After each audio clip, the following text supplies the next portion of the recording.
ఈరోజు super GST super savings నిన్నే ప్రధానమంత్రి గారు చాలా స్పష్టంగా చెప్పారు. రాబోయే రోజుల్లో ఇది ఒక గేమ్ చేంజర్గా మన ఆర్థిక వ్యవస్థకు తయారవుతుంది. అయితే ఏ సదుద్దేశంతో అయితే ఈ యొక్క జిఎస్టీ తీసుకొచ్చామో దీని ఫలితాలన్నీ కూడా పేద ప్రజలకి అన్ని వర్గాల స్టేక్ హోల్డర్స్ చేర్చాల్సిన బాధ్యత మన పైన ఉంది. దీనికోసం ఒక మంత్ అంటే ఒక 30 రోజులు కార్యక్రమాన్ని అనౌన్స్ చేస్తున్నాం.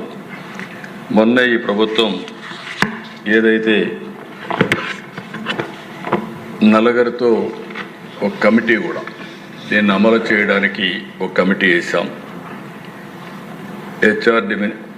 హెచ్ఆర్డి మినిస్టర్ లోకేష్ గారు, ఫైనాన్స్ మినిస్టర్ పయ్యావుల కేశవ్ గారు, హోమ్ మినిస్టర్ అనిత గారు, టూరిజం మినిస్టర్ దుర్గేశం గారు, హెల్త్ మినిస్టర్ సత్యకుమార్ యాదవ్ గారితో ఒక కమిటీ వేసి ఈ కార్యక్రమాలని లాస్ట్ మైలుకు వెళ్ళి ప్రజా చైతన్యంతో ఏ స్ఫూర్తి అయితే సూపర్ జిఎస్టీ వచ్చిందో ఆ స్ఫూర్తితో సూపర్ సేవింగ్స్ కూడా అందరికీ చేరే విధంగా చేసే బాధ్యత వాళ్ళకు అప్పచెప్తున్నామని చెప్పి కూడా నేను మీకు తెలియజేస్తున్నా.